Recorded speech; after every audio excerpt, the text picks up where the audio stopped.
Hello, everyone.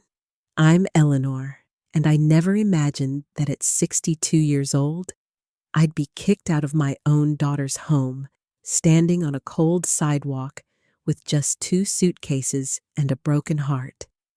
Even more unthinkable was that I'd one day own the very building where my daughter and her husband lived, holding the power to change their lives forever. This isn't just a story of betrayal and pain. It's the journey of how I rediscovered myself, rising from the ashes of being forgotten to the light of truth. Join me as we walk through this story together, and please leave a comment below to let me know where you're watching from. Don't forget to subscribe to the channel for more stories like this, and if you feel moved, share your own story with me. Your voice matters. My name is Eleanor, and I'm 62 years old, living in a quiet suburb outside Charlotte, North Carolina. For as long as I can remember, I believed in unconditional love, especially when it came to family. My whole life revolved around my husband, Robert, and our only daughter, Susan. Every meal I cooked, every holiday I planned, every penny I saved, it was all for them. When Robert passed away from a heart attack 2 years ago, it felt like the ground disappeared beneath me. But I told myself I still had Susan. I still had my daughter. After Robert's death, I sold the house we'd built together in Waxhaw, a small town shaded by sprawling oak trees. That house held too many memories. Susan's giggles as a toddler, Sunday mornings when Robert would brew coffee and hum old country tunes by Johnny Cash. I couldn't bear waking up each day without hearing his voice calling from the living room. Susan and her husband Michael offered me a place to stay for a while, or at least Susan did. Michael just nodded, his eyes glued to his phone. I moved into their apartment in an aging complex in East Charlotte. I tried to stay out of the way, settling into a cramped back room with a fold-out bed and a small dresser. I cooked dinners, cleaned, ran errands, anything to be helpful. I made Michael's favorite meatloaf, the kind he used to rave about when he and Susan were newlyweds. But Michael had a way of making me feel like an intruder. He'd sigh heavily if I asked a question, mutter when I left the TV on the evening news.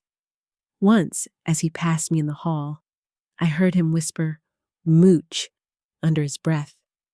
I told myself I misheard, but deep down, I knew I hadn't. Susan, my daughter, said nothing. I'd look to her for support, for a word, for anything, but she'd avoid my eyes.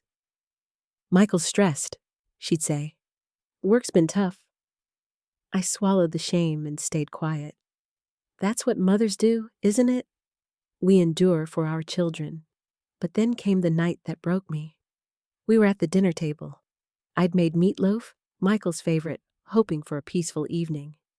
The air was thick, the only sound the clink of forks and knives. Susan scrolled on her phone, Michael sipped his beer.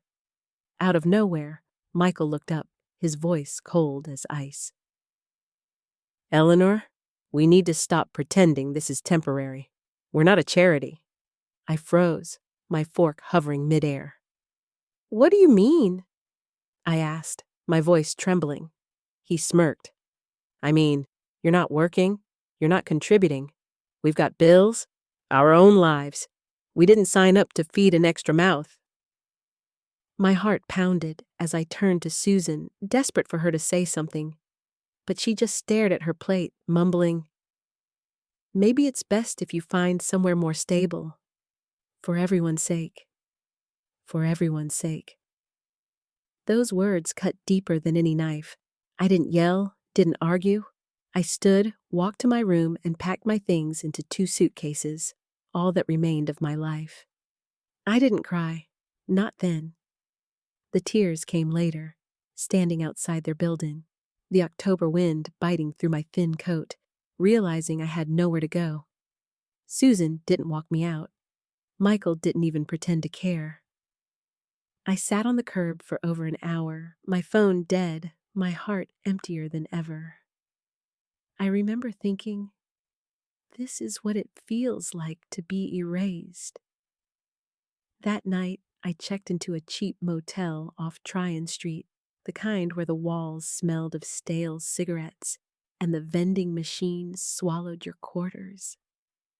I lay awake, staring at the stained ceiling, wondering how everything had turned so cold. What had I done to deserve this? The next morning, I texted Susan. I understand. I'll always love you. No reply. I sent another message the next week, then another. Small notes about her birthday, memories of baking cookies together. Nothing but silence answered me. 3 months dragged by, each day longer than the last. I tried applying for jobs, cashier, receptionist, even babysitting. But at 62, with graying hair and knees that ached in the mornings, no one wanted me. You're overqualified, they'd say, or worse, you're not the right fit, which I knew meant too old. I thought about cleaning houses, but my back protested after too much bending. The loneliness was suffocating, but the shame was worse. I'd given everything to Susan, sleepless nights when she was sick, early mornings braiding her hair for school. How could she turn her back so easily? One evening, sorting through the only box I'd brought besides clothes, a dusty collection of keepsakes, I found it, a small worn leather journal, its corners frayed. My mother Clara's diary. I hadn't read it in years, maybe ever, but that night, under the motel's flickering lamp, I opened it. My mother's neat looping handwriting, the same she used for notes in my lunchbox as a kid, brought a lump to my throat. At first, it was ordinary. Weather, grocery prices, church events. Then I found a passage that made my hands shake. He came by today, said he wished things could be different, that I could be his wife. But he has a family, a reputation, an empire to protect. Eleanor will never know the truth. I pray one day she understands how much I loved her, even if she was born from a mistake and a longing. I read it again, then again. Eleanor will never know. My breath caught. I turned the pages, finding fragments of a story I'd never known. My mother wrote of secret meetings, small sums of money he sent that she accepted out of desperation. She never named him fully, only WCT. Then, an entry from February 1963. He said he'd made arrangements. If anything happens to him, Eleanor will receive a piece of what he built. It won't be official, too risky. But he promised me a trust, a letter. His lawyer, Mr. Friedman, will know. The name Friedman sparked a memory, a scrap of paper in my mother's things, a name I'd seen as a child. My heart raced. 2 days later, at the public library's computer, I found him. Arthur Friedman, a retired estate lawyer still listed with a small firm in Raleigh. I didn't call. My hands shook too much. Instead, I wrote a handwritten letter explaining who I was, who my mother was, and begging for a meeting. 2 weeks later, my phone rang. Mr. Friedman's voice was gravelly but kind. I always wondered if you'd reach out, he said. There's something you need to see. I took a Greyhound to Raleigh the next morning, my half-packed suitcase in tow, just in case he was a scam artist. But when I stepped into his office, a small room smelling of old books and polished wood, I knew it was real. He handed me a yellowed sealed envelope. Inside was a letter from William Charles Thompson, founder of Thompson Timber, one of the largest forestry companies in the Southeast. A man I'd seen in newspaper clippings, with a family, a legacy, a name. The letter was addressed to Eleanor Louise, my daughter. I couldn't read it all at once. Tears came before the second paragraph. He confessed everything. The affair, the regret, the silent love, and then the promise. In the event of my death, I've ensured a portion of my personal assets, untraceable through my estate, will be delivered to you via Mr. Friedman. You are my blood, and though I was too cowardly to claim you in life, I claim you now in death. Mr. Friedman slid a folder across the desk. Inside were bank accounts, an investment portfolio, property titles, totaling just over $1.8 million. I stared at the numbers, then at him. "This is real?" I whispered. He nodded. "It's yours. Always has been." My heart thundered, not for the money, but because for the first time, I felt chosen, seen. I didn't scream or laugh or sob. I just sat there, letting the truth wash over me like a long-awaited rain. That night, back in the motel, I didn't sleep. I stared at the ceiling, but this time, I smiled. They thought they'd discarded me. They thought I was done. They had no idea I wasn't broken. I was just beginning. I didn't return to Charlotte right away. Something in me had shifted permanently. I wasn't just Eleanor, the forgotten mother, the widow clinging to memories. I was someone new, someone who'd been lied to her whole life and now saw the truth. I stayed in Raleigh for a few weeks, wandering tree-lined streets, sipping coffee in quiet diners, watching people live their lives. I didn't envy them anymore. I studied them, wondering who hid pain behind their smiles, who'd been betrayed, who'd clawed their way back from invisibility. Mr. Friedman didn't just give me money. He gave me time to process, to understand what I held in my hands. It wasn't just wealth, it was power, and I had to learn how to wield it. I started watching YouTube videos on investing, real estate, personal finance. I borrowed books from the library on asset management. I didn't want to build an empire. I wanted to protect myself, to never be powerless again. Then I found it. A listing buried on a local real estate auction site, a 12-unit apartment building in East Charlotte, a bit run down but structurally sound. The location? The exact complex where Susan and Michael lived, the place where they'd kicked me out with 2 suitcases and a hollow excuse. My heart pounded. I didn't hesitate. With Mr. Friedman's help, I set up an anonymous LLC, Eleanor Holdings. I filed the paperwork, transferred the funds, and placed the bid. 2 weeks later, the auction closed. I'd won, quietly, legally, entirely under the radar.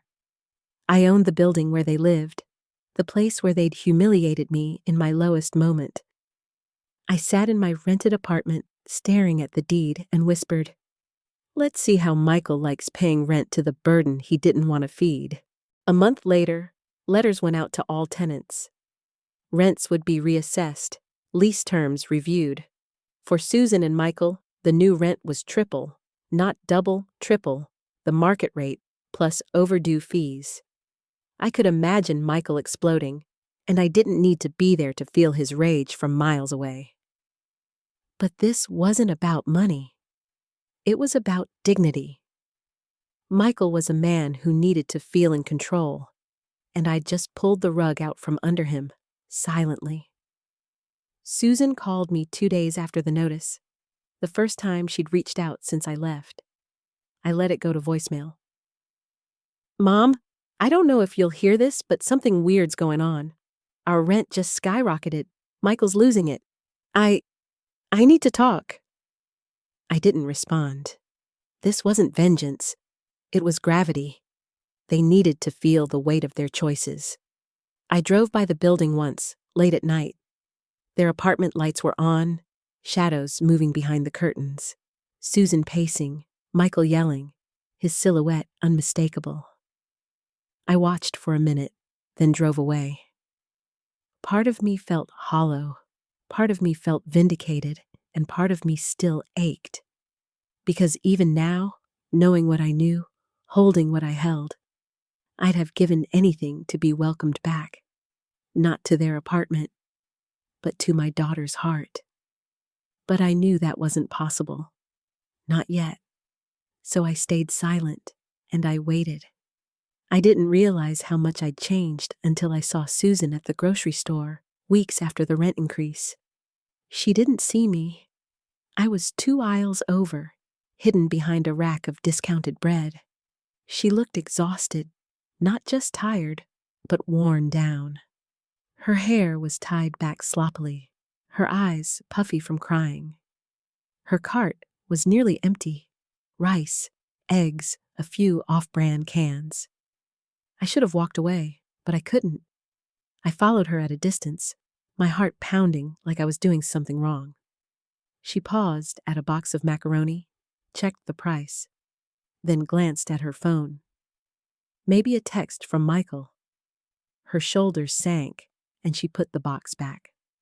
That moment broke me, not because I pitied her, but because I remembered the little girl who'd run to me when she scraped her knee, who'd beg me to check under her bed for monsters. And now, she was living with a real one. I drove home and sat in my rented apartment for hours, staring out the window, thinking how life had turned us into strangers. But I reminded myself, this wasn't punishment. It was consequence. And consequence was long overdue. I started planning, not just for the building, but for a long, quiet chess game. Every move calculated. I began repairs, small ones at first. Leaky pipes, broken locks, new hallway lights. Michael didn't notice. He was too busy emailing complaints about the rent, demanding to meet the owner. But I knew him, knew how his ego worked. He wouldn't move. That would be admitting defeat. And Susan would follow his lead, as she always had. I kept going. I updated the building's signage, installed security cameras in the lobby, upgraded the tenant mailboxes, all under Eleanor Holdings. Then came the notice. Annual inspections, mandatory. Michael sent a furious response through the tenant portal, full of empty threats. I smiled reading it. He was unraveling, and I didn't need to lift a finger. Meanwhile, I was becoming someone I barely recognized. I cut my hair shorter, dyed it a soft brown to hide the gray. I bought new clothes, not flashy, just polished, the kind that got you through doors. I joined small business meetups in Charlotte under a pseudonym, learning the ropes of real estate, making connections.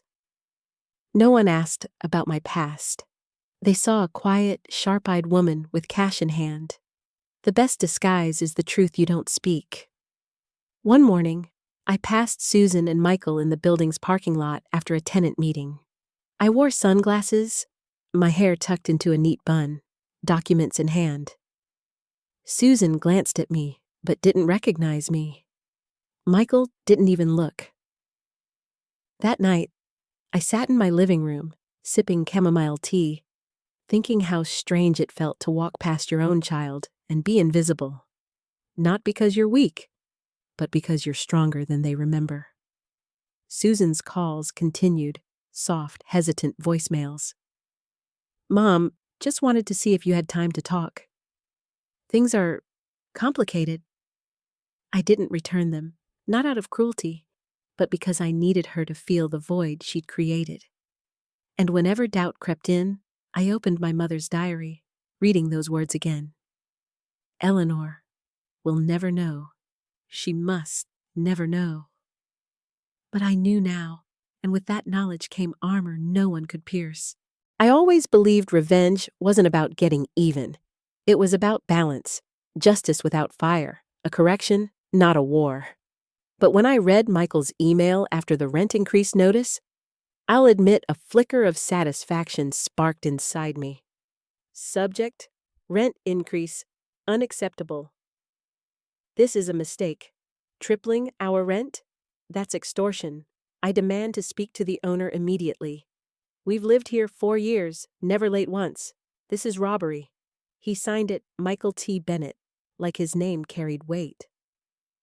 I read it 3 times, then forwarded it to the property manager with a note. Please respond using standard clause on market rate adjustments. No exceptions. Michael wasn't just angry, he was stunned. His arrogance had never left room for the idea that someone could outmaneuver him. He'd grown so used to control that answering to a faceless landlord drove him mad. Susan called again that night, her voicemail different, more desperate. Mom, I know you're not picking up, but I need to talk. Things are bad. Michael's angry, taking it out on everything. I miss you. Her voice cracked at the end. For a moment, my fingers hovered over the phone. I could call back, tell her it'd be okay, that I'd fix it all. I didn't, because it wasn't okay, and I couldn't keep fixing the messes she'd helped make. The next week, I authorized more upgrades, new exterior paint, hallway lighting, a small garden in the courtyard. Michael's rent wasn't just a consequence, it funded improvements for the other tenants. That was the irony he couldn't see. He started leaving angry notes under the office door. Water pressure's terrible. Trash is piling up. If this is what we're paying for, it's a joke. Every note went unanswered. Susan stopped calling but sent short texts. Can we talk? Then silence. Meanwhile, I watched the bank statements roll in. Eleanor Holdings was stable, profitable. The other tenants were quiet, respectful, paid on time. Only Michael made noise, and Susan was caught in the storm. Things shifted when I received the quarterly report from the building manager. Attached were photos of Susan and Michael's unit, mildew in the bathroom, cracked kitchen tiles, mail piling up on the floor. They were cutting corners, living lean. I should have felt pity. Instead, I felt clarity. This wasn't just about rent. It was about power, and Michael was losing it fast. Word around the building was that Michael was working extra hours, and Susan was seen crying on the back steps one afternoon. They were unraveling from the inside out, and I didn't have to say a word. That was what haunted me. For so long, I'd been the one begging to be heard, begging Susan to see who Michael was, what she was becoming by standing by him. Now they were choking on their own silence, and I was watching from above. My new apartment overlooked their courtyard, not in the same complex, but in a safer, upscale neighborhood, with a rent they could never afford. I didn't watch them often, just enough to remind myself I wasn't crazy, that the betrayal wasn't imagined, that what they did deserved consequences. Yet some nights, I sat by the window, holding my phone, staring at Susan's last text. I really need you. The mother in me ached, but the woman I'd become knew this was only the beginning. Heartbreak doesn't come in loud moments, slamming doors, shouted words, public scenes. It's quiet, in the voicemail you don't return, the message you leave unread, the distance between you and the person who once called you Mommy. Susan's calls stopped. Her texts slowed, but the damage on their end grew. The building staff said tension in their apartment had turned to open hostility. Michael snapped at everyone, refused maintenance requests, demanded pointless inspections, looking for someone to blame. Susan looked like she hadn't slept in days. I didn't rejoice, didn't celebrate. This wasn't about watching them suffer. It was about watching my daughter, the girl I raised, choose to stay in a cage and call it love. One afternoon, the property manager sent a report after a noise complaint. The downstairs neighbor heard shouting, something about losing control, and this is all your fault. Michael stormed out and didn't return until morning. Susan stayed locked inside, lights off, curtains drawn. I waited, not for Michael, but for her. 2 days later, as the sun dipped below the trees, my intercom buzzed. "Hi, this is Susan Bennett. I was wondering if if my mom is here." My heart stopped. I didn't answer right away. Just watched the screen, frozen. Then I pressed the door release. 10 minutes later, a soft knock echoed at my door. When I opened it, Susan stood there, pale, mascara smudged, her shirt wrinkled. We stared at each other for a long time, neither speaking. Finally, she exhaled. "Hi, Mom." I stepped aside. She walked in slowly, like she wasn't sure she was allowed. I brewed 2 mugs of chamomile tea, not asking why she was there or how she was. I handed her a mug, sat across from her, and waited. "I don't know where to start," she said, her voice barely above a whisper. I stayed silent. She looked down. "Michael's he's not easy. He's angry all the time. Blames the rent, blames me, blames the neighbor's dog, for God's sake." I said nothing. "I thought I was doing the right thing back then, when we asked you to leave," she faltered. "I just wanted to keep the peace. Michael said you'd never leave unless we pushed you." God, I hate myself for agreeing. I sipped my tea. "I miss you," she whispered. "But I don't know how to fix it." I studied her face, every line, every flinch. She was searching for forgiveness, but afraid to ask.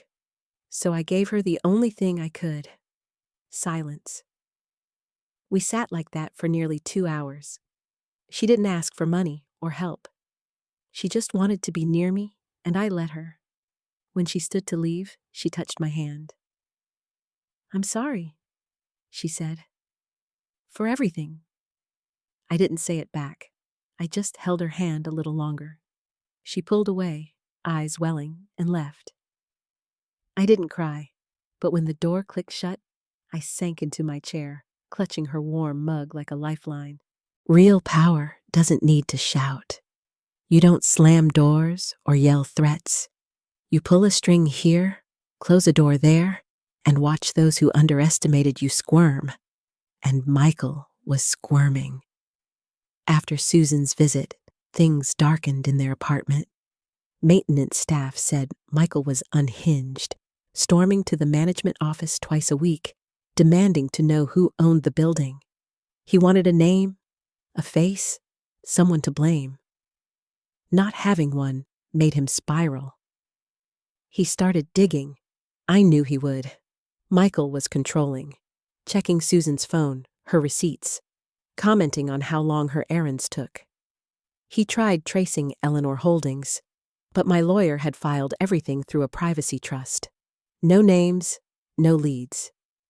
He sent phishing emails to the property manager, posing as another tenant. He even called the title office, pretending to be a lawyer. The clerk flagged it, and it was reported to us. When those avenues failed, he turned inward. One day, I received an unmarked envelope, no return address. Inside, a note. "I know what you're doing. You think you're clever, but you don't scare me. I'll find out who you are, and you'll regret it." No signature, but I recognized Michael's handwriting. Angry, uneven, pressing too hard. I sat with the letter, heart thumping, not from fear, but from memory. It took me back to the moment he stood in their kitchen, looking at me like I was dirt. And now, he was the one grasping at shadows, screaming into the void. I acted swiftly. I had my lawyer contact building security. We installed more cameras, discreet, legal, routine. I ensured the other tenants were protected. The building wouldn't crumble because one man couldn't handle his own cruelty. Susan didn't call again, but I heard she'd started walking to work. Their car was sold. Their utilities were cut back, lights off by 8 p.m., no heat some nights. The cracks weren't just in their relationship, but in their survival. One night, my intercom buzzed. I opened the door, and Susan stood there, soaked from the rain, clutching a grocery bag like it was keeping her upright. Her eyes were red, her mouth opened, but no words came. I handed her a towel, brewed tea, and we sat in silence. "He's not who I thought he was," she said finally. I knew. Part of me always knew. But I told myself it was stress, that if I was patient, he'd come around. I stayed quiet. He thinks someone's targeting us. He's obsessed. He's been through my phone, my emails. Last week, he followed me to work, said he was making sure I wasn't involved. She shivered, not from the cold. He asked if I was hiding something. If you were hiding something? I caught my breath. I told him I hadn't spoken to you in weeks, that I didn't know where you were. She paused. But that was a lie. I met her eyes. I found your building in a security notice. Same management company? It wasn't hard to figure out. Of course it wasn't. Susan was always smart. But smart doesn't always mean brave. I miss you, she whispered. But I don't know how to be around you anymore. My hand tightened on the mug. You didn't just let him push me out, I said softly. You stood with him. She froze, lips parting, but no defense came. I begged for your voice that night, I said. One word, just one, and you stayed silent. She exhaled, a broken sound. I didn't think it'd get this bad. I thought I could manage him. You can't manage a man like that, I said. You survive him, or you leave him. We sat in silence, two women bound by blood but not trust. When she stood to leave, she set the mug down carefully, eyes brimming. I don't expect forgiveness, she said. I just needed to feel safe again. I walked her to the door. She paused, then hugged me, quick, clumsy. I hugged back, gently, like holding a fragile memory. She pulled away and left without a goodbye. As the door closed, I felt something shift. Not forgiveness, not yet, but a flicker of something that might grow into it, if she let it. The invitation went out on a Tuesday, professional and understated. A tenant meeting to discuss upcoming renovations, mandatory attendance. I knew Michael would come. He wanted a face to confront. He had no idea he'd walk into the hands of the woman he'd discarded. The day of the meeting, I arrived early, wearing a navy blazer and dark jeans, simple, elegant, unrecognizable. My hair, now softly waved, brushed my shoulders. I was nothing like the woman who'd begged for dignity at Susan's kitchen table. The common room filled slowly, tenants curious, annoyed, or indifferent. Then Michael stormed in, Susan trailing behind. He didn't look around, just marched to the property manager. Where's the owner? I want to talk to the person in charge. Today. The manager was calm. All questions will be addressed during the presentation. Michael scoffed. Susan stared at her shoes. The meeting began. Updates on upgrades, timelines, new security systems, the courtyard garden. Then the manager paused. We'd like to thank Eleanor Holdings for their commitment to revitalizing the property and prioritizing tenant comfort. The owner is here today for questions. I stood. The room turned. I walked to the front, calm, steady, each step a quiet drumbeat. Michael's face twisted, confusion, then disbelief. Susan's mouth fell open. Good evening, I said. My name is Eleanor. I'm the owner of this building. You could hear a pin drop. Michael shot up, his chair scraping. You? This is a joke. What kind of game is this? I looked at him, really looked, and saw the cracks he'd hidden, the sweat on his collar, the puffiness under his eyes, the panic. No game, I said softly. Just business. He stepped forward. You manipulated this. You've been behind it all along. You raised our rent. You're trying to ruin us. I held my ground. I gave you a roof. I made improvements. I treated every tenant equally. What I didn't do was forget. He opened his mouth, but I turned to the group. If anyone has questions about the changes, I'm happy to answer after the meeting. Thank you. The meeting resumed, but the tension lingered. Michael didn't sit, just stood, trembling with fury. Susan sat, hands clasped, eyes wet. When it ended, tenants approached me, shaking hands, thanking me. Michael waited until the room cleared, then marched over. You think you've won? He hissed. You've made an enemy. I met his gaze, level. No, Michael, I didn't make anything. You did, the day you treated me like I didn't matter. Susan stepped between us. Michael, stop! He turned to her, shocked. What did you say? Stop, she repeated, louder. She's not your enemy. She never was. You are. Michael stared, as if she'd struck him. Susan turned to me, voice trembling. I didn't know, I swear. About the building, the money, any of it. I nodded. I know. Why didn't you tell me? Because you had to see it, not just hear it. Michael scoffed, stepping back. You two deserve each other. No, I said quietly. She deserves better. I turned and walked away. For the first time since that awful night in their kitchen, I felt something shift. Not revenge, not satisfaction, but power. Quiet, firm, and wholly mine. 4 days later, Susan appeared at my door, holding something that made my knees buckle. My mother's diary, faded leather, torn corner. I opened the door without a word. She stepped in, eyes red, breath shaky. I found it in my closet, she said. The last time I visited, you must have left it. I read it. I stared at the journal on the coffee table, my heart racing. I wasn't prying, she rushed, but I recognized Grandma's handwriting. I just wanted something that made sense. Silence fell, heavy, still. I didn't know about William Thompson, she whispered.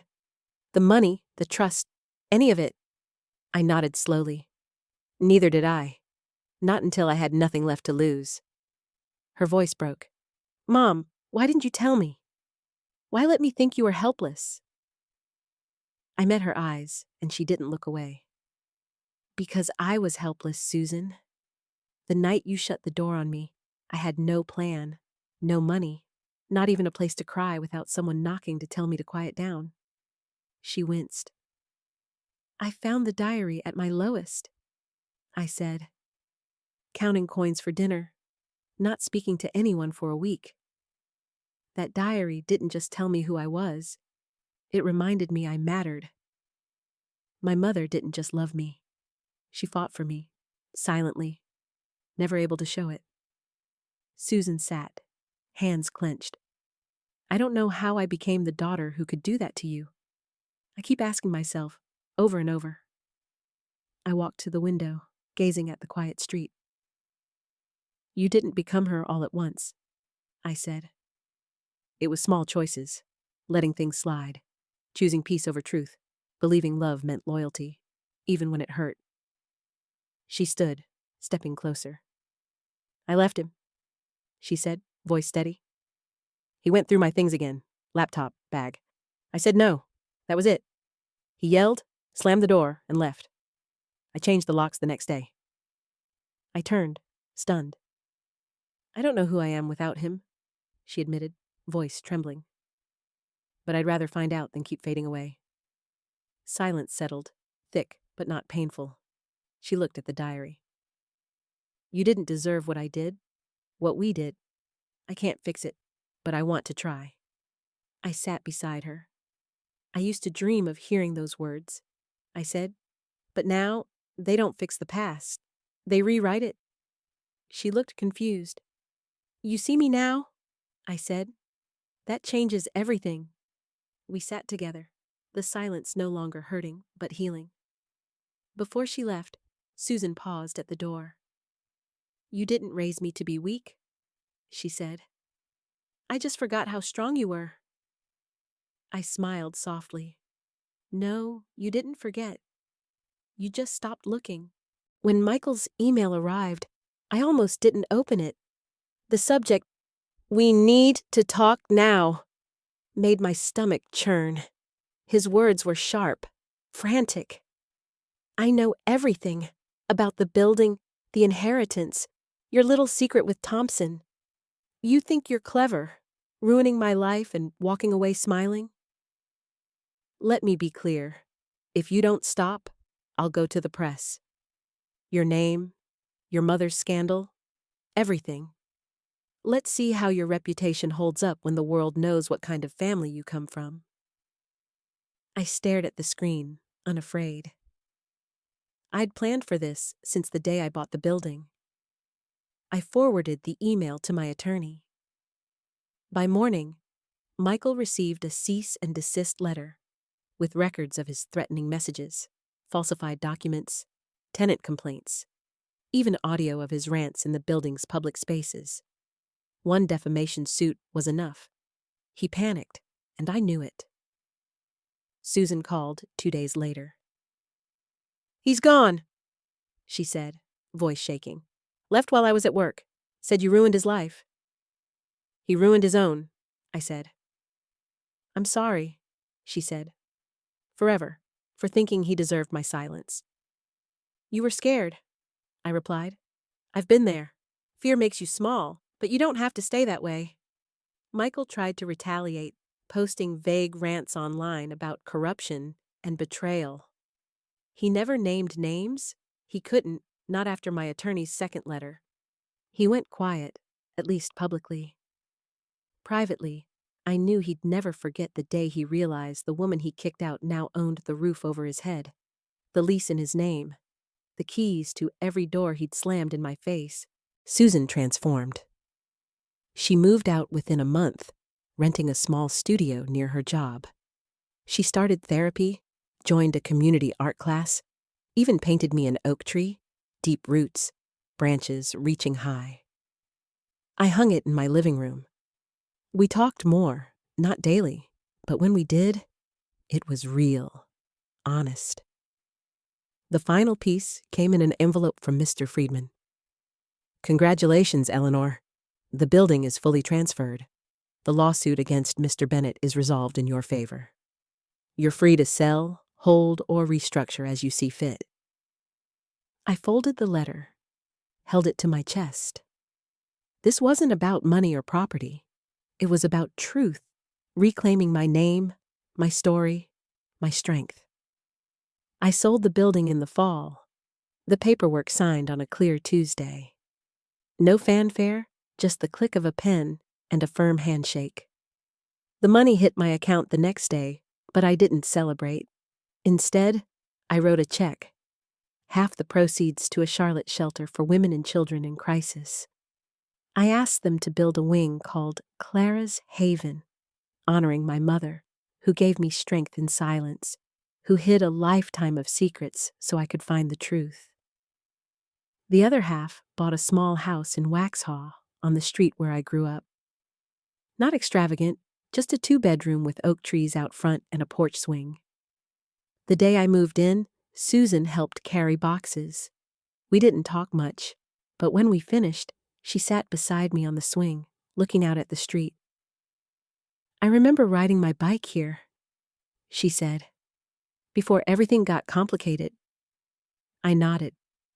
"You were always safe here." "I forgot what that felt like," she whispered. We didn't mention Michael. His chapter closed quietly. He vanished. A new city, new job, probably a new lie. Not before signing a non-disclosure agreement and dropping his threats. That night, after Susan left, I stood at the window, holding a mug of tea, watching moonlight stretch across the lawn. For the first time in years, I said aloud, "I forgive you." Not to Susan, but to myself. That was the hardest part. Not rising from the ashes, but learning I was never the fire they tried to extinguish. I was the spark they underestimated. They taught me silence was weakness, but I learned to weaponize it. They tried to erase me, and I became someone they could never forget. I sat on the couch, opened my mother's diary one last time, and tucked a note inside for Susan to find someday. You don't need their love to be worthy. You don't need their approval to be strong. You only need the truth and to never forget who you are. The clock ticked softly. My tea grew cold, but my heart was finally warm. I didn't need to scream or win. I just needed to be who I'd always been. And now, I was home. Thank you for listening. Please subscribe and share your story in the comments. Your voice matters.